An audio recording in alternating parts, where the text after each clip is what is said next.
24 నెలల్లో హైదరాబాద్ అర్బన్ ఏరియాస్లో సుమారు 22,340 కేసెస్ బుక్ చేసినట్టుగా వారు చెప్తా ఉన్నారు. అదేవిధంగా అధ్యక్ష, ప్రభుత్వానికి సుమారు 6 కోట్ల పైచిలకు దీనివల్ల కలెక్ట్ చేయడం జరిగిందని చెప్పారు. అధ్యక్ష, collecting money should not be the criteria. ఎందుకంటే అధ్యక్ష, ఈరోజు పొల్యూషన్ అనేది మేజర్ కన్సర్న్గా మారిపోయింది ఫర్ ఎవ్రీ హ్యూమన్ బీయింగ్.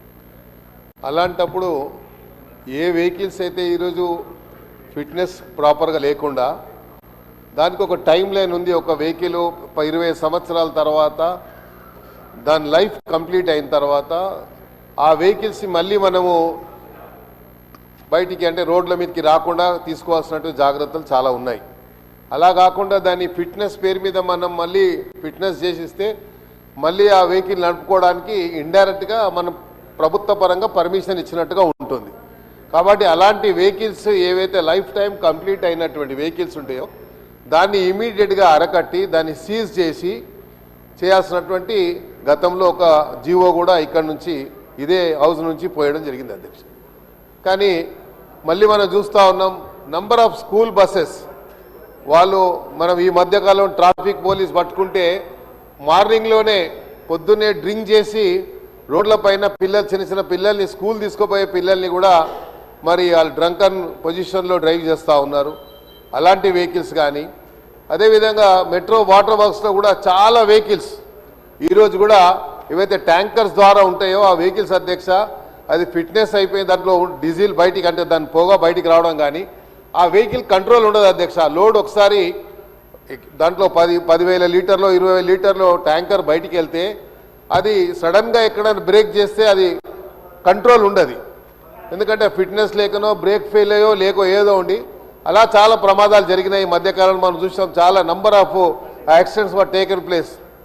పర్టికులర్గా బస్సెస్ రోడ్ల మీద పోతూ బస్సు కాలిపోయి మన కర్నూలులో కానీ ఇతర ప్రాంతాల్లో కానీ చాలా ఇన్సిడెంట్స్ జరిగాయి. సో మన ప్రభుత్వ పరంగా ఇలాంటి వెహికల్స్ ఎక్కడెక్కడైతే ఇలాంటి వెహికల్స్ నడుస్తూ ఉన్నాయో ఇది మీ దగ్గర సమాచారం ఉందా? ఏదైతే లైఫ్ టైం అయిపోయినటువంటి వెహికల్స్ ఎన్ని ఉన్నాయి మన రాష్ట్రంలో, హైదరాబాద్ సిటీలో ఎన్ని ఉన్నాయి, ఏ డిపార్ట్మెంట్లో ఉన్నాయి, మరి అదే వాటర్ వర్క్స్ వాళ్ళు ఏ రకంగా హైర్ చేసుకుంటున్నారు, ఏ పారామీటర్స్ ద్వారా వాళ్ళు హైర్ చేసుకుంటున్నారు, అదేమైనా సమాచారం ఉందా? స్కూల్ బస్సెస్ ప్రైవేట్ కానీ లేకుంటే గవర్నమెంట్ కానీ ఆ స్కూల్ బస్సెస్లు ఏవైతే నడుస్తున్నాయో అవన్నిటికీ లైఫ్ టైం ఎంత ఉంది, ఆ లైఫ్ టైం సమాచారం ఏమైనా ఉందా అని చెప్పి తమ ద్వారా మంత్రి గారు అడుగుతూ, లేకపోతే తెప్పించుకొని అన్న ఇప్పుడే ఆన్సర్ ఇవ్వమని అడగడలే అధ్యక్ష, తెప్పించుకొని దాన్ని అరికట్టేటువంటి బాధ్యత ఉంది. ఎందుకంటే జరుగుతున్నటువంటి ప్రమాదాలు మనం చూస్తూ ఉన్నాం, ఎన్నో రకాలుగా ప్రజలు ఇబ్బందులు పడుతున్నటువంటి విషయాలు మనం చూస్తూ ఉన్నాం. ఈ పొల్యూషన్ వల్ల కూడా ఎన్నో రకాలుగా అనారోగ్యానికి గురై మరి రోగులు హాస్పిటల్ చుట్టూ తిరగడం కానీ ఇవన్నీ జరుగుతూ ఉన్నాయి. కాబట్టి మన అల్టిమేట్లీ మనం we have to protect the interest of the people, ప్రత్యేకంగా హ్యూమన్ లైఫ్ని కాపాడాలి.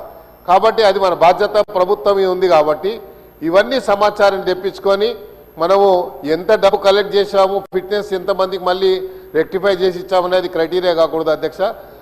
మన ప్రయారిటీ ప్రధానంగా ఈ లైఫ్ అయిపోయినటువంటి వెహికల్ని సీజ్ చేసేటువంటి ప్రయారిటీ ఉండాలి తప్ప దీనివల్ల ఆదాయం అనేది కాదు, గవర్నమెంట్ ఎక్స్చెక్కర్కి ఎంత ఆదాయం వచ్చిందనే క్వశ్చన్ కాదు అధ్యక్ష.